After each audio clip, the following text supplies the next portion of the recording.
Good morning, good afternoon, good evening to you. My name is Sherman Crancer, and welcome to this month's Voice of the Microsoft Partner. We are really excited here. We're going to be having some people be trickling in as we get going, but I want to say thank you, everybody, for coming to this event. I think we're going to have a really great event. Today we're going to be, AI is very interesting, right? We've been talking about it for a year and a half now. There's a lot of interesting, polarizing topics that are going over, and we going to be really kind of digging deep into those and talking about some of these issues that might help debunk or really help people understand maybe the opportunity, maybe there isn't an opportunity. We're going to be talking some controversial things, DeepSeek, security, those types of things. So, moving forward in this format too, we are going to be recording this. So if you don't want to be recorded, you can leave the meeting and we'll send you the recap and the recording later. But we are going to record it. We're actually using our own dog food here, Copilot, to go ahead and summarize, the actual meeting and the notes.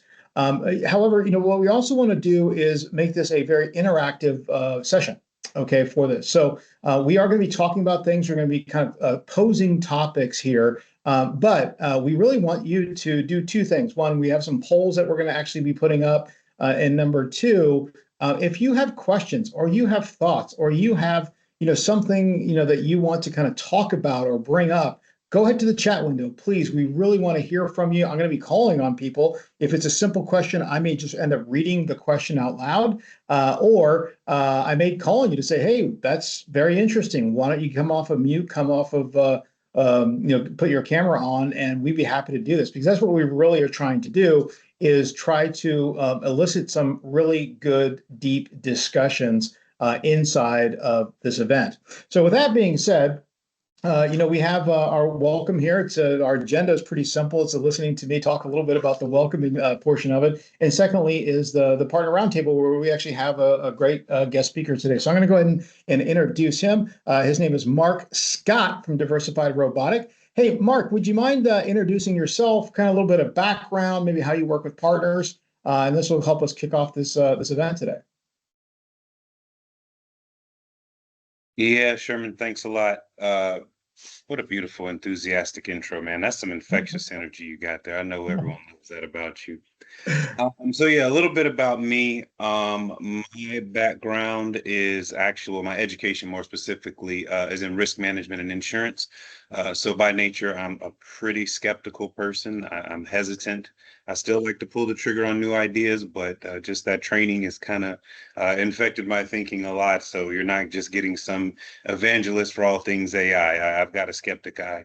I am trained as a full stack developer. Self-trained. I did do some training of others as well. Right now, I live full-time in Costa Rica as an expat, if you want to use a more less flattering term, as an immigrant. And yeah, right on the Pacific coast. I'm probably 50 meters from the water right now. And yeah, my current role is managing director at Diversified Robotic. And Diversified Robotic is a CSP and systems integrator. We were established by our founder 8 years ago. And his objective was to democratize the latest tech so that it could be used by everyone, not just enterprise. He really wanted to bring the high-tech solutions to the SMB space.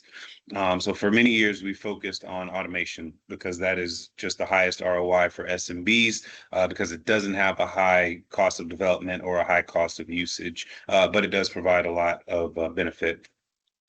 Since then, though, the world's changed a lot. We've now added more things like Azure Cloud, AI, and things like that. And we hold all those nice little Microsoft certifications. If you know anything about Microsoft, we're moving away from the silver and gold designations. Now we're into the specific certifications. So we have those for web apps and the Power Platform and Azure and things like that. So my role with DR as you see there, managing director is my title, but my job is to work with our founder and CTO to basically take what's happening in technology and then turn that into products and services that we can take to market. And so, of course, we have like that suite of out of the box solutions of things that we've custom made, and we're working with our clients. But our main focus right now is actually AI readiness as a service, which probably sounds completely insane that readiness as a service, it does have a temporary nature. Of course, you can only get ready one time. But the reason why we're making this our focus right now is because the latest statistics say that AI projects have a much higher failure rate than typical IT implementations, up to 80%. Whereas a typical IT integration has like a 37% failure rate, so double what's normal. And the root cause of that seems to be a lack of readiness from an organizational perspective, but then also from a tech stack perspective as well. So we're taking that to market. It's been going unbelievably well so far. And we're also set up a partner program where we're able to offer this through MSPs or with other Microsoft partners so that they can kind of expand their AI sales in a streamlined way. Excellent. And just a touch on that. You span not just SMB, but you're SMB, SMC, and enterprise. You're working with All three. all three, right? And you're doing that. You're working with Microsoft. You're on larger accounts. So you definitely have the chops to do it. But let's just go back a little bit to the how you work with partners, because I think there's a lot of partners that are like, I want to do this, I want to do that. I don't know. Can you just kind of maybe just dip into that just a little bit more? Yeah, for sure. So what we observed is one thing that's kind of obvious is there's a lot of money to be made in technology. And so for us, where it starts with is appropriate pricing. We make sure that the way we've priced everything that we do is that there's space for our partners in there as well. And so with that in mind, okay, we've got spacing for our partners. We come in and deliver everything. We're just asking our partners basically to do introductions and to have an account manager with the client as we go through the process. So we're not asking you to learn anything. We're not saying, hey, take this education or, watch these 50 videos in our partner enablement sector or anything like that. We really just want you to bring your clients, let us work with them, and we can both benefit. But a lot of what we do is hand holding. We'll talk about that more as we go through and why we feel that's an important strategy when we're talking about AI. But we love working with partners. We're not trying to take anyone's clients. We're just trying to enable everyone to actually turn AI into something that's useful and successful. Awesome, awesome, great, fantastic. Thank you so much. Now, for the other folks here too, if you want to use this as a networking of a possibility for you, if you want to put in your name, your phone number, contact information, and what you specialize in, maybe geographic area, please go ahead and put it into the chat window. We want to foster relationships and building, together, stronger together, right? If we are there, so go ahead and please do that. All right, so we have a poll that I want to go ahead and put up here. This will kind of help the discussion kind of getting started. And the very first one is, do you think that there is profit to be made with Microsoft AI? So the options are not in licensing, but in project or services. Or I think it's just a fad, but not putting any resources into it. I do see profit in both licensing and project services, or snap into a Slim Jim. I love Macho Man Randy Savage. I think we all we're going to date some of ourselves in here, but it'll be kind of cool to see what people think. I think there's a bit of a smile for that, but I'm going to go ahead and submit my answer, which is snap into a Slim Jim, right? Come on, brother, Mean Gene Okerlund, right? Remember him, Mean Gene? The shortest little guy. I love that guy. All right, so I want to go ahead and kind of get started in here. Actually, some of the results is actually pretty good. Not in licensing, but in project revenue services. Okay, there's some. I do see profit in both licensing and project services, and then we do have some Macho Man Randy Savage folks here, which I do like a lot. Thank you very much for doing that. That's good. That's good. That's what we're going to kind of get into. So let's kind of just do our first one. Mark. AI. We know this. AI is driving new revenue opportunities. We know that, right? But correctly packaging and positioning AI offerings is really the key to success. What are your thoughts on that? Yeah, first of all, I love that poll question because it is going to definitely shape the way we look at this. The way when we're talking about going to market or how we can package or position AI, to me, the key factor, and I mean this very, very sincerely, the key factor is driving the discussion, right? If we as the partner aren't driving the discussion, the hype cycle is going to drive the discussion. Our clients are going to think that they saw one fun video on YouTube, or they saw some post on LinkedIn, and that they're experts and they just need us, to do XYZ. And that's just simply not the case. We have to drive the discussions. They may come to us with curiosity, but we want to make sure we're driving it.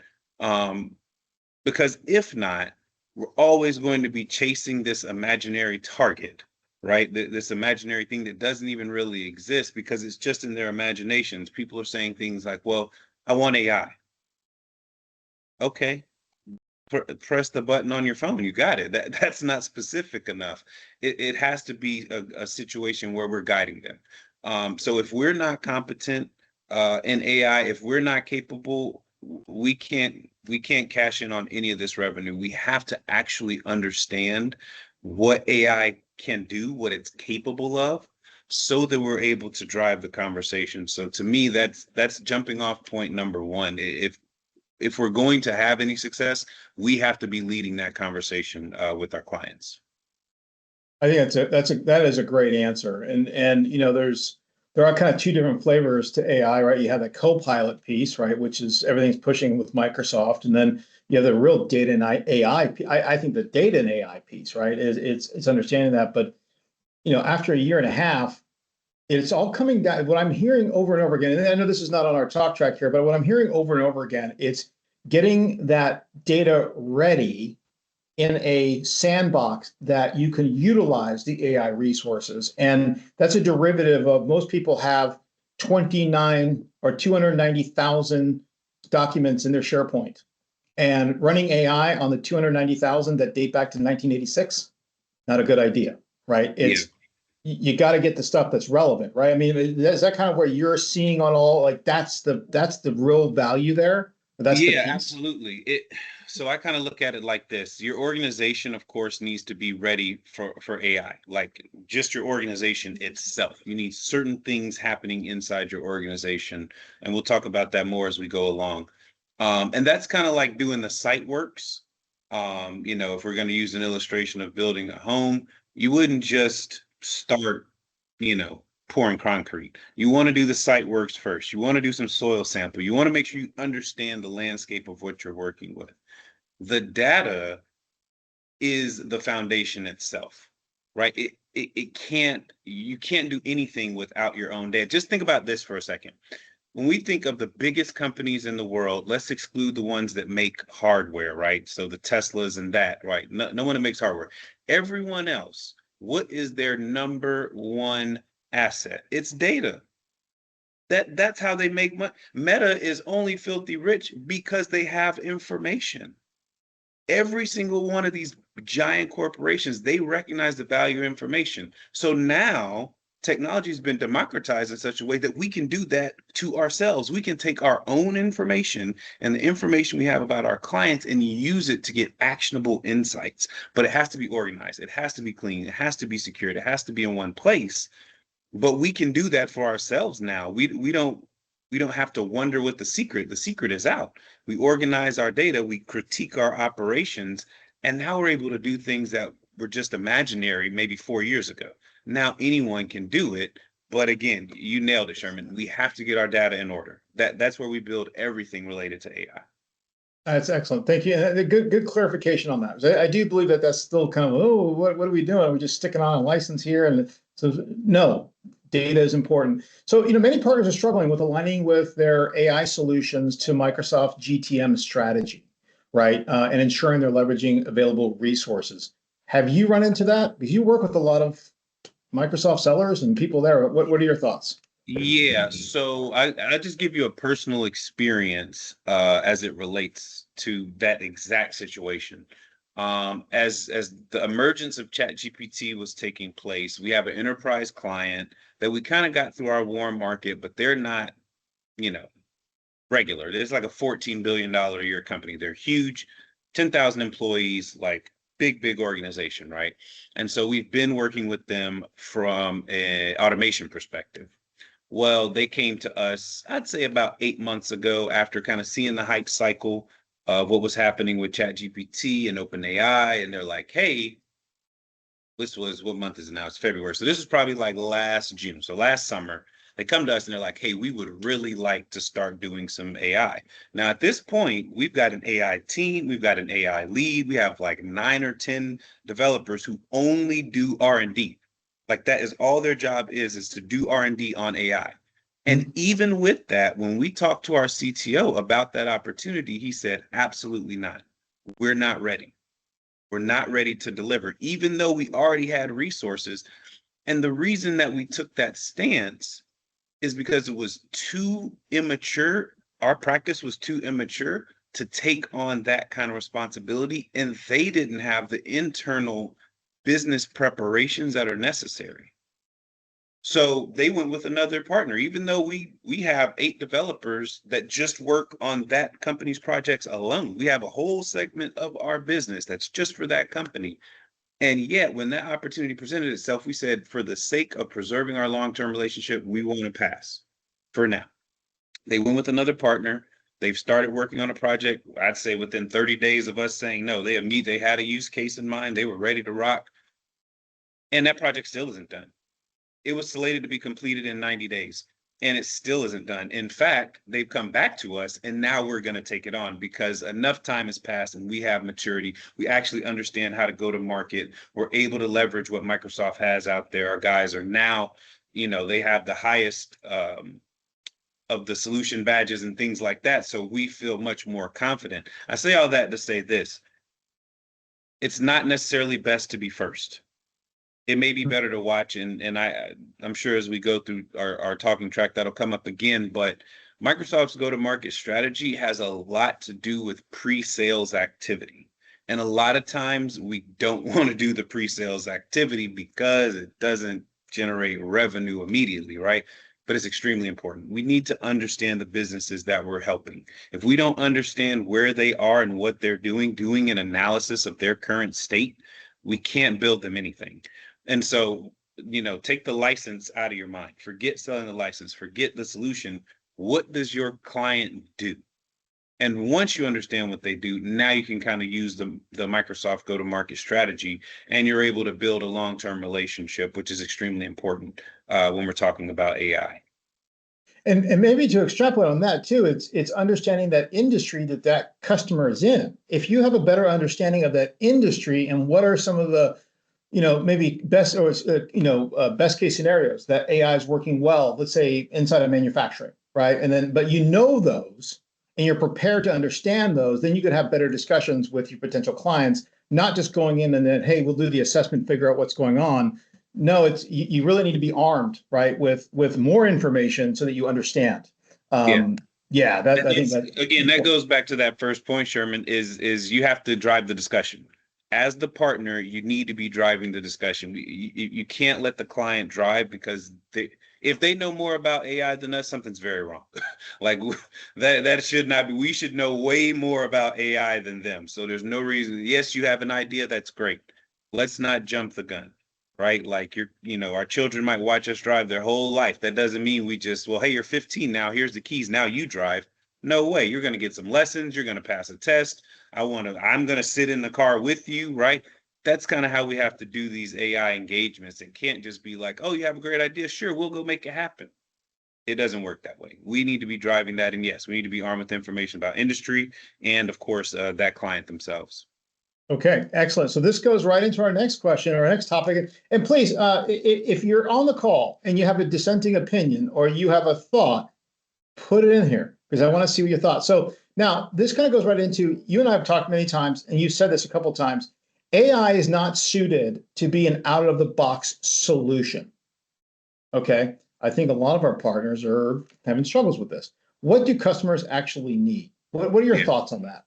Yeah, to put in a word, guidance. They just need guidance. And the part of the problem is we're looking at AI like we've looked at other things in the past, and it's something that's much bigger. like we're building something bigger when it comes to deploying AI. Like it isn't. Here's an illustration. If you had the resources to build your dream home, and you say, "Hey, we're ready to get started," do you go to the general contractor with the blueprints that you've made, with the design specs that you've made? No, you hire an architect. You might have an idea, but how that works together, you need an architect to put those blueprints together for you. You can come to them with the idea, but you need someone that's an expert, right, to help you make that happen. Same way with the interior design. Even once you've got the home built, you may have ideas, but if you're building a dream home, you want the interior designer to support your effort, right? You need their guidance to make this big thing into a success. Same way with other big decisions we make, right? Like if you're about to get married and you're picking out your attire, your suit, your dress, or whatever, when you go to the tailor, they don't just start pulling stuff off the shelf and holding it up to your body to see if it's a match or see what you think. The first thing they do is they take your measurements, right? They want to understand the landscape of the person that they're dealing with. Sure, it might be something that they could just hold up to your body, but if they don't understand you as an individual, it's not going to work. That's the kind of guidance that we have to give to our clients, and that's a bigger lift than just saying this is a better widget than the last widget, or this is a faster widget than the last widget. There's a lot more consultative support needed, and people, when they recognize that they're taking on something big in general, when we're making a purchase, when we're taking on something big, we look to an expert to guide us through, and they can make our dream come true. It's the same way with AI. What our clients need is us to be guides for them, right? Get the tape out, do the measurement, and say, well, now that we know that, here's some ideas, right? Oh, this is how much square footage you have to work with. Here's the home that we can build. Yep, glass front, glass facade, 3 stories, whatever you want, we can do it. But I needed to know that first. So it's the guidance. That's really where it starts. And then, of course, having the engineers that can build the solutions out to make that happen. Whether it's low code or pro code, that part, that's up to the client that you're dealing with and what their budget is and things like that. But what they need from us is guidance. They need to know that we understand both the technological landscape of the capabilities of AI, but also we understand their workflows and what they're dealing with, their industry, whatever compliance they have, and then we're able to deliver something that's useful to them as a result of that. Oh, excellent answer. Excellent answer. All right, let's put up a poll question here. I'm curious what the group thinks here. What do you feel is hindering AI sales? Is it lack of awareness? Is it cost, confusion, relevance, or other? I'm really kind of curious. What do you think is hindering AI sales? And I'm going to go ahead and put in my submission here, but I'm curious what the folks are on there. And then while we're answering that, Eric Van Bibber has a good point. He put it in relation to Mark's blueprint point.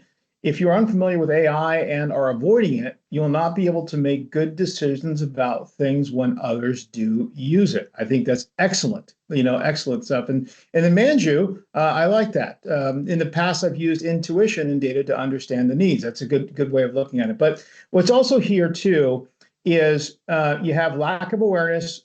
We have some people voting there. Confusion, and that's very interesting, right? Confusion that probably really is the thing. Relevance, I think that there are some issues with relevance, and I think that's where the confusion part. Well, is this really even worth our time and our effort?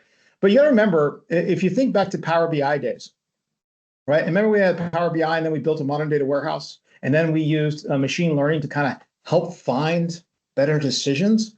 That was really the kind of first foray into this, right? And if we understand that, that's really what AI is doing, but times 10. It's helping us as opposed to having to learn machine learning algorithms to find little tiny things there. This is really kind of supercharging your thing. So Marcus Wilson says, what are some of the areas that partners are helping their customers address with AI? That's a good one. And I would challenge the group here to add some things inside of there, and maybe we'll get to that one in a second. Let's table that one, and we'll get that to Mark. But I do want to get into the next piece of AI investment and industry trends. Okay, so I'm going to go ahead and make a statement, and I'm wondering if anybody here also wants to chime in. Microsoft Copilot is not worth the investment and is not secure. Now, I'm going to say this again because I know Microsoft Copilot is not worth the investment and is not secure. I got to be a little careful with that one, right? Can't be too loud, too soft here. But hey, let's figure this out. What are your thoughts, Mark? What are your thoughts on that? Yeah, so I've heard this. I work with a lot of MSP, Sherm, and I actually had one MSP tell me they bought some Copilot licenses from the distributor, um, and their clients essentially returned them. Like they pre-purchased them to get a lower price, and their clients returned them and said, that thing's stupid. It's no good. That's not my opinion. I'm just repeating what I was told. And so to me, what this reveals is a fundamental misunderstanding of AI. And what I mean by that is people hear about the capabilities of AI and they think that means it has the ability to do something automatically, right? Because it's capable of doing something, that means it's able to do something. So just as an illustration of this, neuroscientists know humans have essentially what, 4 petabytes of memory in our brains potentially, right? I bet you couldn't, with a gun to your head, call the name of the last person that you just met, right? All that capability, but we don't even have the ability to keep something in the front of our mind, right?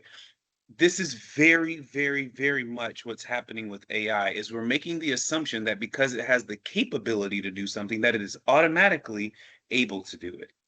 Just like we're capable of walking, capable of running, capable of swimming. Who's going to beat Michael Phelps in a race? Literally no one. Who's going to run faster than Usain Bolt? No one. Having the capability isn't necessarily the ability unless you train it.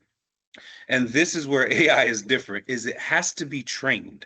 The capability is just a possibility, but it has to be trained to hone that into something that's actually usable. And this is where it's going wrong. People are just trying to turn the switch and be like, okay, it's not doing anything. Of course not. Of course not. It's only capable of doing things. It's our responsibility to now train it. As far as security, we live in a world in a general sense, Sherman, and I think everyone as a partner on this call, we all know this to be true. Nothing is secure, especially with what we're reading about quantum right now. Like to say something is not secure, that's disingenuous. Like anyone can be hacked. Someone's cold wallet just got hacked for 1.5 billion. A cold wallet that's an offline device. It's not even plugged into the internet. It's something someone had in their pocket and they got taken for 1.5 billion Bitcoin. So to say it's not secure, to me, that's just like a media propaganda talking point. I don't know that any solution is genuinely not secure. And so to that topic, I don't really want to speak to, but when it comes to not worth the investment, if people want to see ROI from AI, they have to train it. It literally doesn't, no matter what solution it is, if you're not willing to do the work to train the AI to use its capabilities to accomplish work in your behalf or to do things the way you want it done, it's always going to seem like it's not worth the investment. But once you've done that, you can't even remember how you lived before. I love it, man. That is a great explanation. And you're right. Nothing is secure. Oh man, we keep trying. We keep trying. It's kind of like uh, that never-ending waterfall, right? You got the buckets, you got to cut, and all of a sudden it keeps coming. So you got to keep providing. That's a bad analogy, but you guys know what I mean. Now, how about this one? And let me get back. There's been a lot of comments in the chat window. Alex Artiaga, yeah, if you don't have a database that is worth structuring AI agents and playing around with some cool tools as they only use today, right? There's some cool things, but yeah, you're right. You need to have that. Other good, Derek, Gabriel, that's confusion because people try to the free consumer version and end up with this opinion. It's confusing. Yeah, that makes sense. That definitely makes sense. All right, the next question I have here is, this is a good one. hey, the money's just not there. I'm thinking this from a partner perspective in AI. The money's not there in AI. It's just a fad. It's just a fad. It's gonna. Remember the HoloLens? Discontinued. Remember all the different things we've had from Microsoft? Microsoft keeps bringing all this new stuff, right? So the question is, I think most people or most partners are like, well, I've seen this been going around for a long time. Is it just a fad? And what do you think about this, Mark? Yeah, I think again we're just looking at it incorrectly because the industry has for so long we've been with the software as a service model where it's just plug and play applications. And AI is much bigger than that. It's like we talked about before with the illustration of building your dream home. AI is not just some appliance that you plug in and it does stuff for you. You have to customize the experience, and this is for everyone. This is SMB and up. You have to customize the usage of your AI. So, for example, if you've ever used like the smart fridge technology, it's amazing because after a few weeks of recording what you put in the refrigerator, that smart fridge is now able to help you produce your grocery list, right? Because it knows the kind of things that you want. You're even able to consult it and say, hey, from the store, mind you, what do I need to make spaghetti bolognese? And it'll just check the inventory and tell you, well, I know you've got these herbs in the cabinet and you've got this in the fridge. Here's your list. Bam, bam, bam. If it hadn't been trained on your previous activity, it couldn't help you at all, right? And so AI is like that. There's way more to it than just plug and play. It needs time, it needs training. So I don't think AI is a fad. I think it's trending and people are misusing it and so there's a lot of frustration. But as the comments in the chat have shown, like there's tremendous opportunity with AI. Even now, people are super excited with agents, but even your agents can betray you if they're not trained properly, and especially if you don't have multiple layers of agents. Just having one or two, we've seen this go sideways many a times. Our R&D team, like I said, we have guys that's their whole job is to just test and make kind of applications. And we found like just one agent, that's a recipe for disaster. You have to have a team with an orchestrator and all these other things that go along with it. So I say that to say the money is there in AI. It's a different play though. This is a much bigger play because it's not just a single tool. You're building an infrastructure for the future of business. So it's bigger than just, oh, let's just install this one thing. Like this is so much bigger than that. And it's not going away. Like whatever form AI takes, it's all going to live on a data set. It's going to be pointed to that data set. It's either going to take autonomous actions in our behalf based on that data, or we're going to be able to communicate it to do things efficiently for us. So looking at it from that perspective, that we're not just selling a solution, that we're doing something much bigger, I think it can help that feeling that, oh, it's just this trending topic. Like it's bigger than that. Now, Derek Gabriel, I wonder if you can come off of mute and get on video because I'm going to make a statement here, and you can tell me in the in type message or in chat window that you can't if you're not around. But you've moved away. One of our partners that are on here, Derek Gabriel, has moved away from being an MSP to an AI practice. Just going that way, and I'm kind of thinking. And I'm going to opine here a little bit. I think the business that we've been doing for many, many years, right? Starting with the on-prem, then moving to the cloud, and then this. I'm almost kind of thinking that this opportunity, 3, 5, 10 years down the road, is really the industry that we need to be in, or that's where you need to morph your business because the old way of, we're getting to the point now that we're also not sending people to go fix printer drivers, right? We're not at that old MSP business where we're sending people there. Derek, are you in an area that you can get off mic? I'd love to hear just your opinion on why you kind of made that shift. Yeah, hopefully you can see me or hear me. Yeah, we can. Oh, there you go. Perfect. Awesome. All right. Yeah. And it's interesting. I was at a conference last week, cybersecurity MSP providers, and having this conversation in the hallway with a lot of people, and we've actually got some really interesting things coming. With respect to, there's a new paradigm that we're looking at, right? In without getting into all the crazy details, but ultimately, AI is a new function of a way of doing a lot of things and empowering people and to do things in different ways. But we're still going at it with the original, like, I need a mouse, I need a keyboard, I need a computer. Like, I'm going to buy software, I'm going to plug it in, I'm going to turn it on, right? And so that's the biggest challenge. But I really see our industry needs to transform.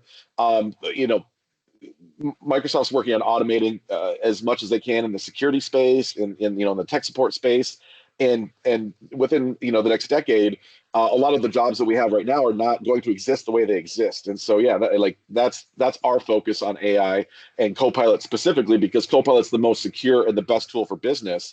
And so it made sense that we help our client base and hopefully future client base use that and be able to implement that and join this future revolution. Awesome. Now, I do want to say that I only bring on guests that live in exotic areas. We have Costa Rica, and then, we got Derek, he's in Hawaii. Okay. This is all I do. I find the most intelligent people at the best spots in the world, and I bring them on. Hey, Derek, thanks so much. I appreciate you coming on here. Really do. All right. And then I know this one's kind of a loaded question here, but, Mark, can you share your experience on predicting the next big opportunity in AI? Full disclosure, I'm not a tech savant by any means. I'm a business person, with a little bit of tech comprehension. So I'm not great at predicting the next big thing, because there's always going to be another big thing. But just going back to something we talked about before, first isn't necessarily best. So don't feel like you're behind. Like if your practice is immature, if you haven't found a partner to work with, if you're not even doing anything with AI, like, you're not behind. Things are moving quickly, but we're not even, AI is so at its infancy, as Derek just alluded to. Like, there's no need to feel like you have to rush and do anything. Like, just take your time, get informed, work with a partner, take it slowly, because it's such a big thing and there's so many pieces. It's not worth the risk of making a catastrophic mistake. Like, and I mean that sincerely. So that's number one. Don't be in a rush. Number two, as far as looking to the future, what I see the next big thing to be, I'm sure Derek and his team and a lot of people that are big-minded and are looking at changing work and things like that have a vision, that they kind of are building out, where we just have computers talking to computers, very much like the dead internet theory kind of thing, where the computers are just doing things, and it makes this utopia-like situation. Um, that's very much a possibility. To me, what I see being the intermediate step between that is a bigger emphasis on human in the loop AI. And what I mean by human in the loop is, rather than, like, I see people in the chat saying agents are great. Agents are wrong also, like, a lot.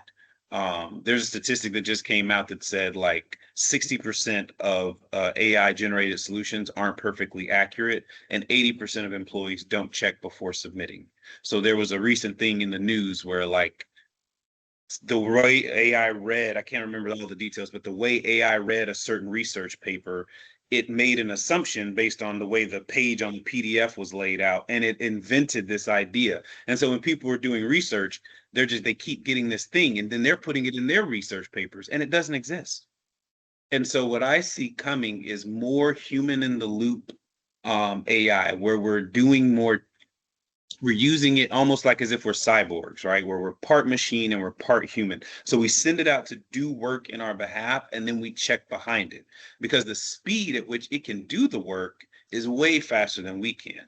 But it's never going to match a human's ability to look and critique, right? We're able to look at something, and we all have this now, right? Where you can look at an image and AI made it almost 99% of the time, right? We have by nature design detection. That's how we can look at, maybe a set of rocks that appears to have the structure of an elephant, versus looking at Mount Rushmore and knowing that that's supposed to be the likeness of 4 presidents, right? Like, we have design detection built in. Well, now we've got that for AI. We're aware of when we're seeing something that's made by AI, and it'll probably never get so good that it'll truly fool us if you're keeping up. That being said, we're able to deploy AI to do things in our behalf, but keeping humans in the loop is how we make it successful. And so I think we'll see a lot more of that, where rather than building out a team of like, 20 or 30 people that work under you, you have 20 or 30 agents acting, and then your responsibility is to make sure that those agents' activity is accurate, or to correct them, or to train them, or whatever the case. So I call that cyborgification, basically, where we just kind of become one with AI, not in a literal sense, not microchips, people. That's not what I'm talking about, or nano machines. Just talking about the way we go about work, where we kind of work through AI as opposed to just sending it out there to do things without any oversight. That's great. That is fantastic. I like that.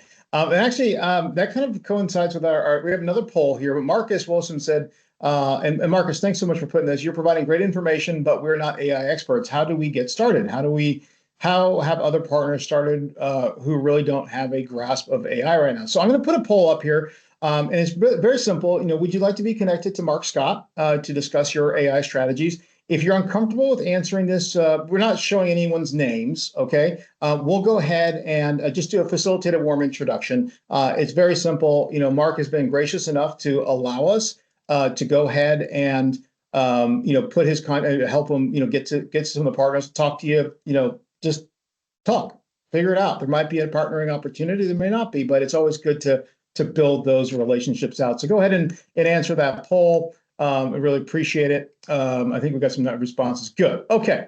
Now, let's go ahead and we're putting his information up on the chat window. So if you want to just directly reach out to him, please go ahead and do that. No problem. Or connect with him on LinkedIn. Look at that. We got the LinkedIn connection thing too. Look at that, man. My team's on top of it. Cyborgification. That's awesome. Okay. Let's get into this next one. Here, security and data governance. Now, I don't know if this is a security thing, but somebody was talking to me and saying, hey, DeepSeek is going to kill Foundry, previously known as Azure Studio. Do you have any thoughts on that, Mark? What are your thoughts? Yeah, so again, it's the hype cycle thing. Let's just start with that. I'm not a conspiracy theorist, so don't go too far with what I'm about to say. Don't think for 1 second that there isn't a very covert media war taking place when it comes to every new technology that comes out. A lot of these companies that have angel investors, or they've got millions and millions of dollars, in some cases billions, like backing them. They are very active in posturing the way things are, the optics of things in the media. And so this idea that, oh, this will kill that. It's absurd, first of all. DeepSeek can't kill Foundry because it's built in. You can already turn DeepSeek on inside of Azure Foundry. So for example, earlier you were talking about, oh, Copilot, it's not secure. DeepSeek is more accurate. Well, the DeepSeek model is already in Azure Foundry.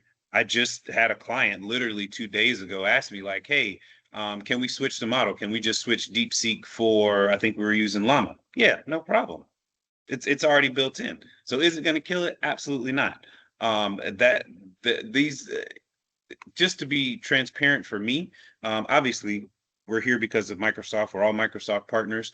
To me, the way these technologies work best is stacking them on top of each other and using them for what they're best for. To use a basketball analogy, last night Steph Curry scored 56 points, right? He was 12 for 19 from 3-point, almost beat his own single game record. Imagine if the Warriors said, let's have Steph in the post. That's the wrong position for that guy. He should not. He's unbelievable, but if you put him in the wrong position, he's going to look bad. Is DeepSeek going to kill Foundry? No. Is it going to make reasoning within AI better? Absolutely, it is. It's going to enhance the reasoning the AI does dramatically, but we have to put it in its proper position. Right. So now we're seeing more, and I'm so glad this is finally happening, especially through OpenAI. But now we see deep research, right? Deep research is not a chat bot that we go and we ask it questions about, what happened to Tom Cruise's career, why does he only do one-dimensional roles now?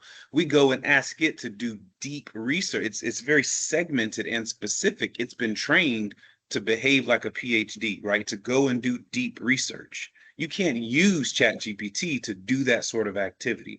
DeepSeek is now there to do deeper reasoning and thinks through things, right? A little bit more. So everyone just needs to play their role. The security aspect, again, we kind of already hit on that. Is anything really secure? Okay. If you want to say it is or it isn't, okay. I won't make an argument in either direction. But what I will say is if we want to get the best out of AI, it's knowing where to put what. Put things in the proper position for what it's built to do, and then have the parameters around that, which I think we're going to get into in a second when we talk about some other things. But for now, no, it's not going to kill it. It's already built in. Foundry's not going anywhere. That's awesome. Let's see, we had a couple of good ones. Mario, DeepSeek is a low rent type and used for stock market manipulation. The announcement, not the tool itself. Okay, that's good. I like that. I don't want to disagree with him, but hey, he's very aware. I put it like that. He is very aware. And I do like Nathan Caldwell. I'm not a conspiracy theorist. I'm a conspiracy fascist. That's good stuff too. Very good, very good. All right, so DLP. That's been a big thing for us in security. When we're biting the apple with M365 and security, data loss prevention. But we're hearing about some potential holes. I'm not a conspiracy theorist. I'm a conspiracy fascist. That's good stuff too. I think we have a little bit of feed. Oh, thank you very much. Appreciate it. DLP. I mean, what are your thoughts on that? Because data loss prevention inside of the of information that's currently in SharePoint, right? But then you're moving that data into a ring fenced. Is that an issue? Is there a loss of potential control with that data, considering that you're trying to put DLP policies on some of that data? What are your thoughts? That may be a little too technical, but what are your thoughts? No, it's a good question. So first of all, when it comes to AI in general, obviously it's all about data. It doesn't work if there's no data. If you don't have a data governance policy for how you go about building the AI solutions, you're begging for data loss. Like you're begging for it. Same way, if you don't have a strict AI usage policy, you're begging for data loss. Someone's going to infiltrate your organization. If you don't have strict governance in how you're building solutions, and if you don't have an AI policy for your users, there's going to be breaches. And along that note, your users need to be trained. They need to understand how to avoid. It seems so elementary now, but the skill level, because of AI, unfortunately, of nefarious actors to build out these spear phishing emails it's actually shocking. I was on a security call just a couple of weeks ago, and this thing was it had scraped LinkedIn, it had scraped his Facebook and built like this. It really sounded like a person that knew him from in the past and wanted to ask questions, and they were just just click my link here and schedule or whatever. Total spear phishing. So if your users aren't trained to be aware, that's the stuff you need to worry about. Data lakes usually always have some level of redundancy. I was just looking at a lake that we're setting up for a client. There was enough redundancy there that there wouldn't, if there were a data loss situation, it wouldn't be an issue. But the bigger concern is breaches and exposure. So obviously you want to have insurance just in case that's sensitive, any kind of PII gets leaked. But it's no bigger concern than any other technology to me, because the data lake's going to have security and redundancy. But that doesn't mean you should just be oblivious and be like, no, we're just fine. Have your policy, have data governance in place for sure. Awesome. Hey, Marcus Wilson, that you put a great question. Would you like to come off of mute and get on video and ask that? Because I think a lot of us are thinking that specific question that you put on there. I'd like to give you a little bit of airtime here. Oh, absolutely. Thank you so much. Yeah, go ahead. Can you hear me well? Okay, thank you. Well, one of the things we're like I said, we're no AI experts, and as a Microsoft partner, we're CSP, we're figuring out Copilot, we're getting a lot of hesitation from, think about ChatGPT. It's free. So people are using ChatGPT and we're saying, well, Copilot. They're saying, well, why? And then you go into this thing of data governance, keeping secure, but you have on-premise file servers. So now we're working with clients and we're saying, okay, let's migrate you to the cloud to go to SharePoint, put in DLP policies. And then all of a sudden you have access, or Copilot has access to do certain, go grab information from the SharePoint, right? Well, getting it in the graph, I thought that was the case. And you just mentioned moving data. So you put moving data and SharePoint in the same. So I think you mentioned something like a ring. What exactly are you meaning that a ring, data lakes? Like, how is the data moving from SharePoint somewhere else? And that's the reason we're trying to migrate it to it. So I guess if that makes sense, I'm trying to explain it to where it makes sense in my head as well. Yeah. So it's really about volume, right? It's about how much data are we actually talking about. For one, SharePoint only has 250 gigs, right? For Okay. most, if you maybe pay for the expanded, 4 or 5 terabyte, whatever. So if you have a great deal of data, like a great, for instance, is like car dealerships, they have so much data, right? Because they have to go back and forth with the manufacturer and all these things. So they have so much data. SharePoint isn't big enough. Like there's just not enough space in SharePoint. You need something bigger. So that's why you have a lake or something like that. Okay. So that's one part of it, is size.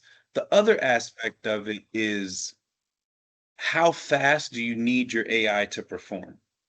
Because SharePoint is not optimized for speed.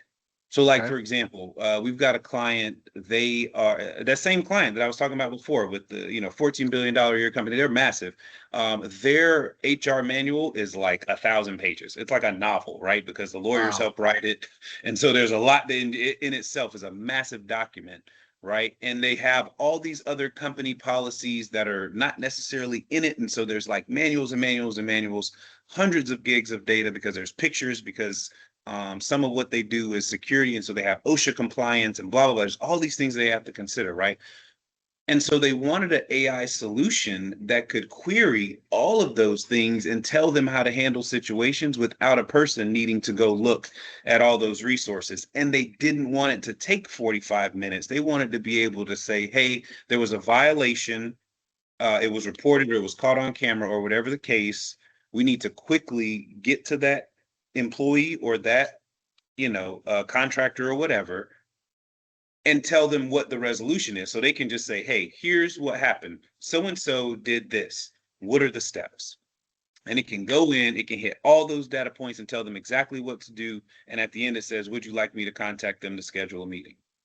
Right? 2 minutes, that kind of thing takes. Whereas if a person had to do that, they've got to go reference, and there's not enough space in the SharePoint. So it's really about speed and size.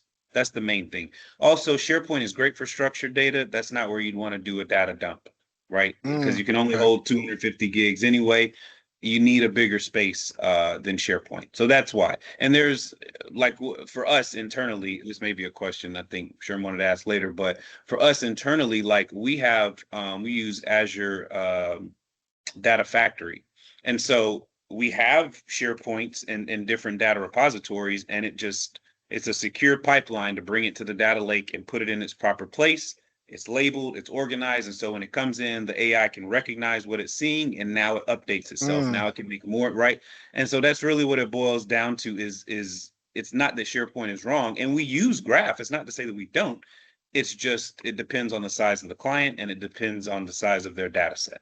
That's Got it. the difference on why you would need data lake versus, or something along the lines of a data lake versus a solution like SharePoint. Hey, Mark, thank you so much. And thank you, Sherman, for allowing me to come off. I really appreciate that. Thank you. Yeah, Great no, question. that's a great one too. It's a lot of I and frankly, I didn't know that there was a 250 gig limit. I probably should know that, but I'm not in your business. But it's about speed, right, and access, and then the amount of data. I mean, that is really the big difference. So if you're working on a small AI project, right, and their data is only 10 gigs, worth of data, right? Then you're like, okay, I'm just going to leave it in SharePoint. I'm not building a data lake. I'm not doing all these other things because it's probably there. It's a small instance. But if it's speed and recall and you have large amount of data, that's when we start bringing it into the data lakes, the data factories, right? Those types of things. Fabric, that's one of the comments here. Derek Gabriel mentioned Fabric, but that was really good. And thank you so much, Marcus, for coming on too. I really do appreciate that. Thank you.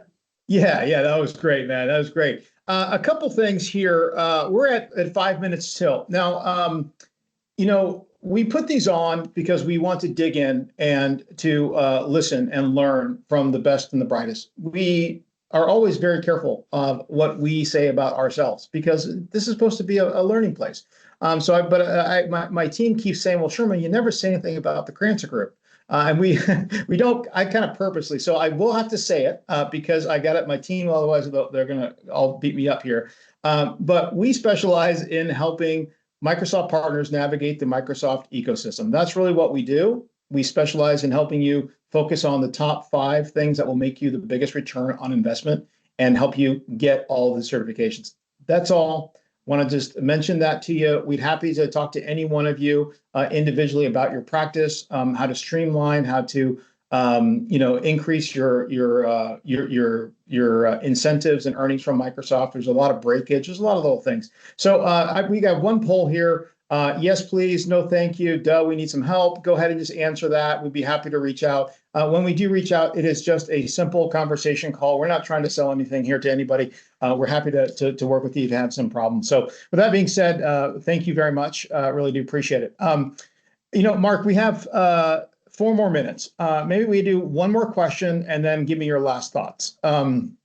Would you rather do the what are you using for governance, or where are you as a business with all of your data? What would you think would be more? I'll let you pick.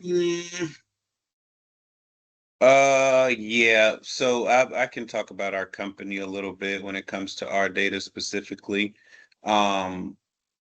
Because we've been doing like custom automation solutions for several years now, we've got, lots and lots of clients, and now we have enterprise level clients. There's just a lot, to our book of business now. And it's not just here's what we've done. There's just a lot of background information. We've got Dynamics info and the research that Dynamics does autonomously for us.